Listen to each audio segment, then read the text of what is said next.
Hey, yo, what is good, everybody? Welcome to Tuesday's daily breakdown video. Here's what we got going on for today. I would like to start by talking about a little bit about our warm-up and our strength portion for today. So if you notice, starting with our warm-up, we have an activation protocol using McGill curl-ups and alternating dead bugs and good mornings. So good mornings in this rep range are not oftentimes done with a barbell, but if you do have a barbell at home, you can use an empty bar.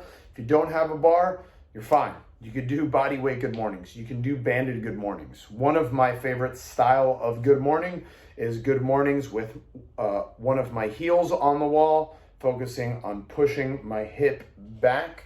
I use that tool a ton in my personal rehab after my last back injury.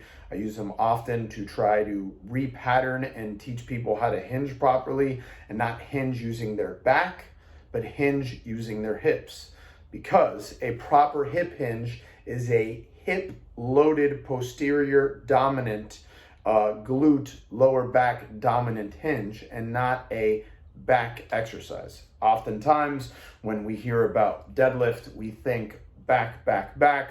That is true at really high rep ranges. That is true if you have a weak back. That is true if you have a shitty warm-up, and that is true if you're not moving well. However, a deadlift should be a hip hinge, not necessarily a spine or back dominant exercise or movement pattern.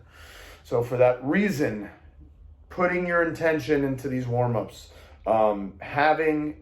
just being mindful about what you're doing, what your pattern is like, will help you tremendously achieve your training goals. All right, now moving on to the deadlifts portion. If you don't have a barbell at home, performing these with a heavy bag is okay. Performing them with a D-ball, a sandbag, a book bag, milk jugs. Who has milk jugs at home, right? So like water jugs, anything weighted is acceptable. My preferred scale, if you don't have a barbell at home, will be performing banded deadlifts. Now, that does not mean attaching bands to the barbell, obviously. It's literally standing on the band and using the sides of the band at the side of your hip, and that's what you use to deadlift. I do these often. Even me being someone that has multiple barbells at home, I will have days where I will only do banded deadlifts. I think they work really well. And if that's all you got at home, I would definitely recommend to up the reps on that, okay? Let's move on from there and talk about today's conditioning portion. All right, what we have programmed for today is 5 sets, as many reps as possible in 2 minutes of 12 single arm dumbbell squat cleans per side and max burpees. So when we're talking about as many reps as possible in the 2 minutes, we're talking about those burpees. All right, so again, you're gonna do 12 with one side, 12 with one side, as many burpees as you can do with the balance of that time. You'll rest 1 minute and 30 seconds and you will repeat that. So once again, it's 5 sets. All right, we had one of our athletes, Brenda Castro, test this for us. Brenda was super consistent on this. Brenda got 20 in the first round, 21 in round 2, 22 in round 3, 20 in round 4, and she finished off strong with 22 in the 5th and final round. Now, you'll see a little bit of footage in this video of Brenda's workout. Something that Brenda does really well, which I love, it's what I call Brenda's high hip burpees.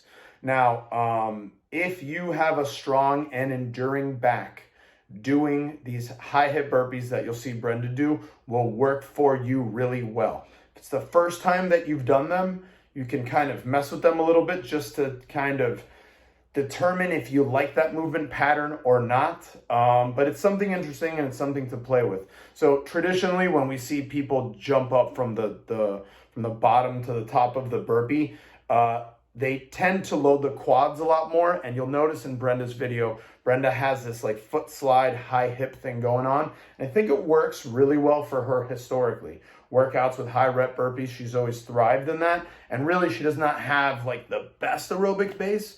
So I really attribute that to her style of burpee.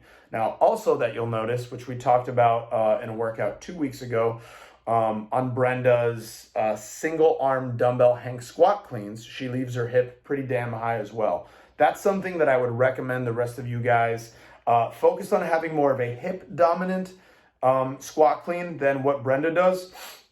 And here's really what I'm talking about. So when Brenda does a hinging exercise, just like the burpee, she tends to leave her hip really, really, really, really, really high.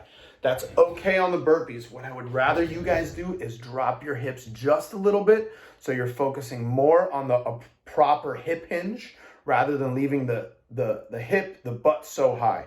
When you leave the hip and the butt so high, your lower back is going to take the majority of the load, regardless of how light the workout is, or regardless of how light the movement is, right?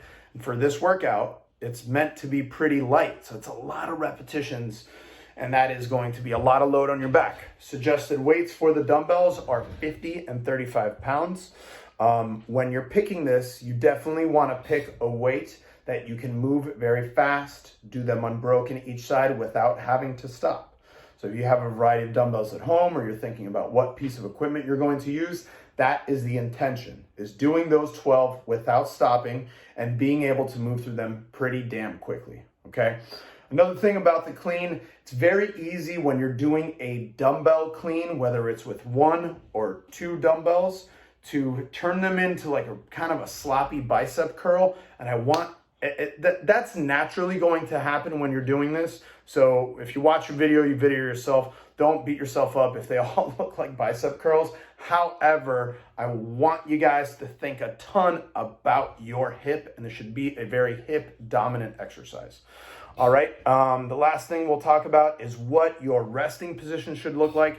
As always, I want you guys to have an athletic resting position where you keep your chest and your torso up even during the rest period. I don't want you guys to be defeated. I don't want to see people crawling on the floor, bending over the chalk bucket, whatever. Have an athletic resting period, because it's only 1 minute and 30 seconds and the work capacity in this workout is huge. All right. Good luck to everyone. Please log your score. Thank you for participating. We will see you tomorrow.